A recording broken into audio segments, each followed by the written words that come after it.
নমস্কাৰ সকলোকে স্বাগতম জনাইছোঁ আসাম জিকে বিদ্যাপীঠ ইউটিউব চেনেলত। আজি টাইম এণ্ড অৰ্কৰ কিছুমান শ্বৰ্ট ট্ৰিক্স লৈ আহিছোঁ, যিটো আপোনালোকৰ আগন্তুক পৰীক্ষাত বহুত সহায় হ'ব। পৰীক্ষাত বহুত কম সময়ৰ ভিতৰতে কৰিব পাৰিব। গতিকে বেছিকৈ পলম নকৰি ভিডিঅ'টো আৰম্ভ কৰিছোঁ। আপোনালোকে কলম আৰু বহি উলিয়াই লওক আৰু নিজে কিমানটা ছল্ভ কৰিব পাৰিলে শেষত কমেণ্ট বক্সত জনাব। গতিকে বেছিকৈ পলম নকৰি ভিডিঅ'টো আৰম্ভ কৰিছোঁ। আৰু আপুনি যদি মোৰ চেনেলত নতুন আহিছে, ভিডিঅ'টো এটা লাইক কৰি চেনেলটো ছাবস্ক্ৰাইব কৰি দিব, যাতে এনেকুৱা ধৰণৰ ভিডিঅ' আপুনি চবৰ প্ৰথমত চাব পাৰে। ধন্যবাদ। গতিকে বেছিকৈ পলম নকৰি ভিডিঅ'টোৰ ফালে আগবাঢ়িছোঁ। আজিৰ ভিডিঅ'ৰ প্ৰথমটো প্ৰশ্ন, এ 20 দিনত আৰু বি এ 10 দিনত এটা কাম কৰিব পাৰে। দুয়োটাই একেলগে কিমান দিন লাগিব কামটো সম্পূৰ্ণ কৰিবলৈ? এনেকুৱা ধৰণৰ প্ৰশ্ন বহুতেই আহে। আজি আপোনালোকে শ্বৰ্ট ট্ৰিক শিকাম। অতি কম সময়ৰ ভিতৰতে আপোনালোকে শুদ্ধ উত্তৰ কৰিবলৈ সক্ষম হ'ব। গতিকে বেছিকৈ পলম নকৰোঁ। আৰু প্ৰথমতে এনেকৈ লিখি ল'ব এ আৰু বি। এৰ 20 দিন লাগে আৰু বিৰ 10 দিন লাগে। আৰু এতিয়া এই 20 আৰু 10ৰ LCM উলিয়াই ল'ব। ইয়াৰ LCM হ'ব 20। আৰু যিসকলে LCM উলিয়াব নাজানে, মই দেখাই দিছোঁ সিহঁতক। এই সংখ্যা দুটা লিখিব এনেকৈ আৰু চাব এই সংখ্যা দুটাক কোনটো সংখ্যাৰে দুইটা সংখ্যাই হৰণ যায়। যেনেকৈ 2 দি গৈ আছে, 2 দি ইয়াত যাব 10 বাৰ, ইয়াত যাব 5 বাৰ। আকৌ ইয়াত 5 দি গৈ আছে, 5 দি দুবাৰ, 5 দি এবাৰ। এই সংখ্যাকেইটা পূৰণ কৰি দিব। 2 5 গুণ 10, 10 দুগুণে 20, 20 এগুণ 20, অৰ্থাৎ LCM হ'ব 20। এতিয়া টোটেল কাম হৈছে 20। মুছি লৈছোঁ কেইটা। টোটেল কাম হৈছে 20। এতিয়া আপোনালোকে এই 20ৰ লগত কিমান পূৰণ কৰিলে আমি 20 পাম? অভিয়াছলি 1 পূৰণ কৰিলে এই 20ৰ লগত এই 1টো যদি আমি পূৰণ কৰোঁ, এই 20টো পাম। ছেম তেনেকৈ এই 10ৰ লগত যদি 2 পূৰণ কৰোঁ, তেতিয়াহ'লে আমি এই 20টো পাম অভিয়াছলি। ইয়াত 2 হ'ব। মানে এৰ এদিনত কাম কৰাৰ ক্ষমতা হৈছে 1টা আৰু বিৰ এদিনত কাম কৰাৰ ক্ষমতা হৈছে 2টা। আৰু দুইটাই মিলি পেলাই অভিয়াছলি 3 হ'ব। দুইটাই মিলি পেলাই 3টা কাম এ আৰু বিয়ে এদিনত কৰিব পাৰে। এই বস্তুটো আমি পাই গ'লোঁ। আৰু টোটেল কাম হৈছে 20, যিহেতু LCM 20 হয়। আৰু দুইটাই মিলি এদিনত 3টা কাম কৰিব পাৰে। এতিয়া আমি 3 দি পেলাই 20ক হৰণ কৰি দিলেই ইয়াৰ শুদ্ধ উত্তৰ ওলাই যাব। এতিয়া 3 দি পেলাই 20ক হৰণ কৰি দিয়ক, শুদ্ধ উত্তৰ পাই যাব। ৰ'ব মই কৰি দিছোঁ, এইখিনি মচি লওঁ। 20ক 3 দি হৰণ কৰি দিয়ক। ইয়াত 6 বাৰ যাব, 3 6 গুণ 18, বাকী থাকিব 2। এই 6টো লিখক, যিহেতু দুইটা বাকী থাকিলে 2, তো এই 2টো ওপৰত যাব, যিটো বাকী থাকিব এইটো ওপৰত যাব, আৰু এই 3টো তলত আহিব। আৰু যদি আপোনালোকৰ এই বস্তু লিখিবলৈ খেলি মেলি লাগে, এইটো পূৰণ কৰি এইটো প্লাছ কৰক, তেতিয়াহ'লে আপুনি এই 20 LCMটো পাব লাগিব, মেইন সংখ্যাটো পাব লাগিব। যদি পাইছে তেতিয়াহ'লে শুদ্ধ হৈছে। তেনেকৈ 3 6 গুণ 18, 18 আৰু 2 এইটো প্লাছ কৰি দিব, 18 2 20, মানে 20 পাইছোঁ। মানে ইয়াৰ এই সংখ্যাটো লিখাটো শুদ্ধ হৈছে। আৰু এইটো আছে অপশ্যন এ, গতিকে শুদ্ধ উত্তৰ হ'ব অপশ্যন এ। মই ভাবোঁ সকলোৰে হৰণটো কৰিব পাৰিছে, একদম সহজ হয়। আৰু এতিয়া হয়তো মই বুজাওঁতে অকণমান দেৰি লাগিব পাৰে, কিন্তু আপোনালোকে এবাৰ বুজি পালে পৰীক্ষাত গৈ পেলাই একদম কম সময়তে কৰিব পাৰিব। ধন্যবাদ। এতিয়া আৰু এটা প্ৰশ্ন অকণ বেলেগ ধৰণৰ। এ 12 দিনত এটা কাম কৰিব পাৰে আৰু বিয়ে 18 দিনত এটা কাম কৰিব পাৰে। 2 দিন একেলগে কাম কৰে আৰু তাৰপিছত এ ওলাই যায়। বাকী থকা কামবোৰ শেষ কৰিবলৈ বিৰ কিমান সময় লাগিব? প্ৰশ্নটো অকণ ঘূৰাই পকাই দিছে, অকণ প্ৰশ্নটো বুজি ল'ব। ইয়াত কৈছে যে এ এটা কাম 12 দিনত কৰিব পাৰে আৰু বিয়ে কামটো কৰিবলৈ 18 দিন লাগে। এতিয়া এ আৰু বিয়ে একেলগে 2 দিন কাম কৰিলে আৰু এ ওলাই গ'ল, কামটোৰ পৰা এ ওলাই গুচি গ'ল। এতিয়া বাকী থাকিলে বি। এতিয়া বিয়ে কিমান দিন লাগিব সেই কামখিনি কৰিবৰ কাৰণে? গতিকে এইটো একদম সহজ নিয়ম দেখাই দিম। ৰ'ব মই মোহাৰি লৈছোঁ। ছেম আগৰ নিচিনাকৈ এনেকৈ এ লিখক, এ আৰু বি লিখক। এ লাগে 12 দিন, বি লাগে 18 দিন। এই দুইটাৰ LCM উলিয়াওক। এই দুটা যদি আপোনালোকে LCM ওলায়, ইয়াৰ LCM হ'ব 36। আৰু LCM কেনেকৈ উলিয়াব লাগে মই আগত দেখাইছিলোঁ, সেইটো চাই ল'ব। গতিকে মই বেছি সময় নষ্ট নকৰোঁ LCM উলিয়াই। তো LCM 36 হ'ব। LCM 36 হোৱাৰ পিছত ৰ'ব মই সৰুকৈ লিখি লৈছোঁ। এ হ'ব 12, বি হ'ব 18, দুটাৰ LCM হ'ব 36, তো 18 দেই। এতিয়া আপোনালোকে চাব লাগিব 36ৰ লগত 12ৰ লগত কিমান পূৰণ কৰিলে 36 পোৱা যাব? অভিয়াছলি 3 12 গুণ 36, মানে এৰ কাম কৰাৰ ক্ষমতা 3, আৰু 18ৰ লগত যদি আপুনি 2 পূৰণ কৰে তেতিয়াহ'লে আপুনি 36 পাব। মানে বিৰ কাম কৰা এফিচিয়েঞ্চি 2, এদিনত 2। মানে এইখিনিলৈকে আপোনালোকে বুজি পাইছেনে নাই?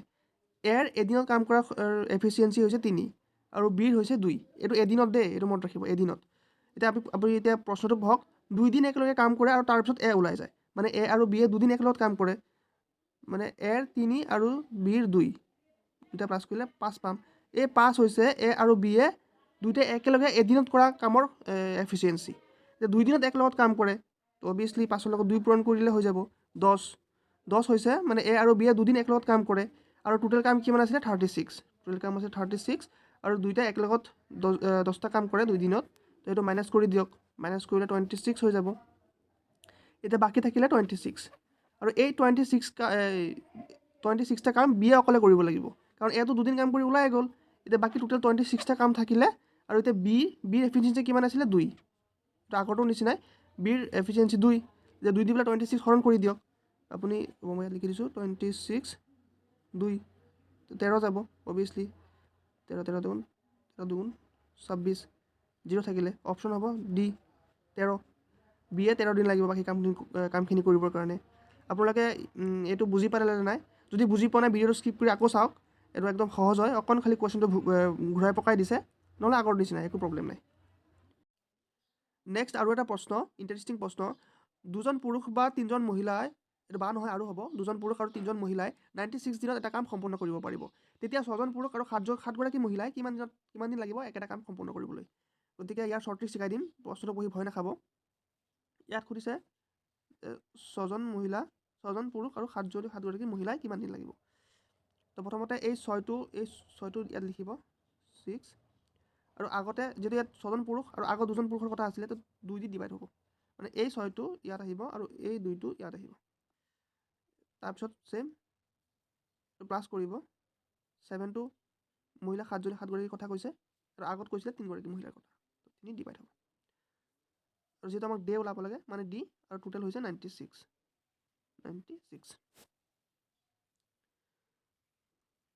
এতিয়া এইটো আপুনি যদি ভালকৈ চাই, এইটো আমি ক্ৰছ কৰি কাটি দিব পাৰি, 3 যাব, এইটো হ'ব 3, এইটো 3 প্লাছ 7/3 ডি = 96।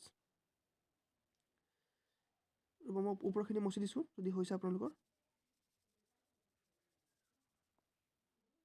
এইটো 7 হ'ব, এইটো মই নেক্সটটো ওপৰত লিখি দি আছোঁ, খেলিমেলি নকৰিব। এতিয়া ইয়াৰ আপোনালোকে ক্ৰছ মাল্টিপ্লিকেশ্যন কৰিব পাৰে বা LCMও ল'ব পাৰে, তো মই ক্ৰছ কৰি দিছোঁ, যদি কোনোবা LCM লয় সেইটো হ'ব, শুদ্ধ হ'ব। ইয়াৰ তলত সদায় এটা 1 থাকে, এইটো সকলোৱে জানে, তো 3 আৰু 3 3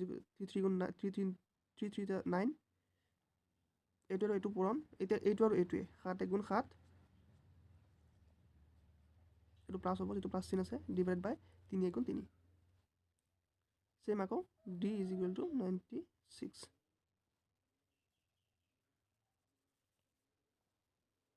ডি = 96। এতিয়া 9 আৰু 7 হ'ব 16 ডিভাইডেড বাই 3, ডি আছে × 96। এতিয়া যদি আপুনি চাই 16 এবাৰ, 16 যাব ইয়াত 6বাৰ, 96ত 16 6বাৰ যায়। এতিয়া ডি = এই ডিটো ইয়াত আহিব, =6, এই 6টো ইয়াত আহিব, আৰু 3 যিহেতু ইয়াত হৰণ আছে ইফালে গ'লে পূৰণ হৈ যাব, তো 6 × 3 = 18। ইয়াৰ শুদ্ধ উত্তৰ হ'ব অপশ্যন এ 18, 18 দিন লাগিব। আই হোপ সকলোৱে বুজি পালে, বেছি টান নহয়, জাষ্ট চিম্প্লিফিকেশ্যন কৰিব লাগে বস্তুটো পাতি পেলাই, গতিকে আপোনালোকে আগৰখিনি মনত ৰাখিব, তেতিয়া গোটেইখিনি পাৰিব। ধন্যবাদ। নেক্সট আৰু এটা প্ৰশ্ন, এইটো কৰিলে চাগে আপোনালোকৰ একদম ক্লিয়াৰ হৈ যাব। 4জন পুৰুষ বা নহয় ইয়াত আৰু হ'ব, 4জন পুৰুষ আৰু 5গৰাকী মহিলাই 123 দিনত এটা দেৱাল সম্পূৰ্ণ কৰিব পাৰিব। এতিয়া 5জন পুৰুষ আৰু 4গৰাকী মহিলাই একেলগে কাম কৰিবলৈ কিমান সময় লাগিব? আগৰটোৰ নিচিনাই প্ৰশ্ন, খালি সংখ্যাখিনি চেঞ্জ কৰি দিয়া হৈছে, নিয়ম আগৰটোৰ নিচিনাই হ'ব। গতিকে মই আগত আপোনালোকক কৈছিলোঁ, যিটো পিছত দিয়া হৈছে সেইটো ধৰিব লাগিব। তো ইয়াত প্ৰথমতে পুৰুষৰ কথা কৈছে, ইয়াত 5 লিখক, ডিভাইডেড বাই, আগতে পুৰুষ কেইজন হৈছে 4জন, তো 4টো তলত হ'ব, প্লাছ, এতিয়া 4গৰাকী মহিলাৰ কথা কৈছে, তো 4টো ওপৰত হ'ব, আৰু আগত আছিলে 5গৰাকী মহিলা, তো তলত 5 হ'ব, আৰু আমাক দিন ওলাব লাগে, মানে ডে ওলাব লাগে, মানে নতুনটো দিন ওলাব লাগে, আৰু আগত 123 দিয়া আছে। গতিকে ইয়াক ক্ৰছ মাল্টিপ্লিকেশ্যন কৰি দিয়ক, এইটো 5 × 5 = 25 প্লাছ 4 × 4 = 16 ডিভাইড বাই 5, এইটো 5 × 4 = 20, ডি = 123 হ'ব এইটো, 123 এবং ওপৰখিনি মুছি লৈছোঁ। এতিয়া এই দুটা প্লাছ কৰক, 25 আৰু 16 প্লাছ কৰিলে 41 হ'ব। 41 divided by 20, d is equal to 123।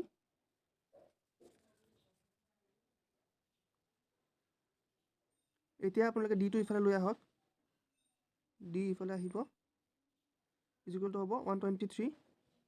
আৰু যিহেতু ইয়াত 41 ডিভাইডেড বাই 20 আছে আৰু ইফালে গ'লে এইটো উল্টা হৈ যাব, ডিভাইডেড বাই 20 বাই 41 হৈ যাব। এইটো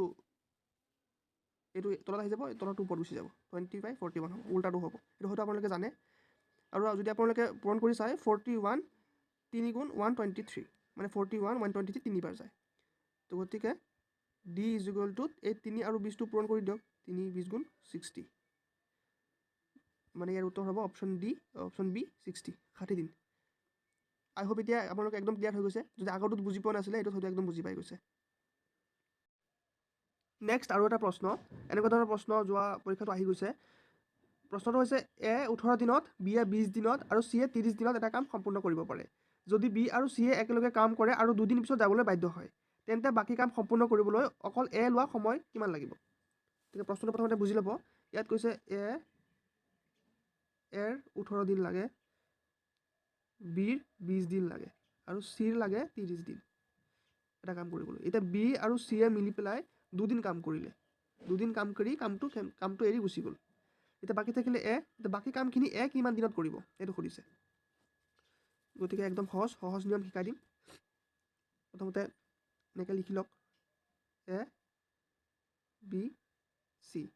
এৰ হৈছে 18 দিন, বিৰ হৈছে 20 দিন, চিৰ হৈছে 30 দিন। আৰু এই তিনিটা সংখ্যাৰে LCM উলিয়াওক, লসাগু উলিয়াই লওক। এই তিনিটা যদি LCM ওলায়, ইয়াৰ 180 হ'ব।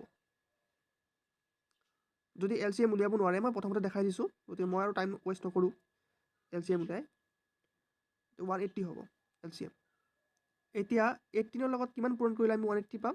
অভিয়াছলি 10 যদি আমি পূৰণ কৰোঁ 18ৰ লগত, তো আমি 180 পাম।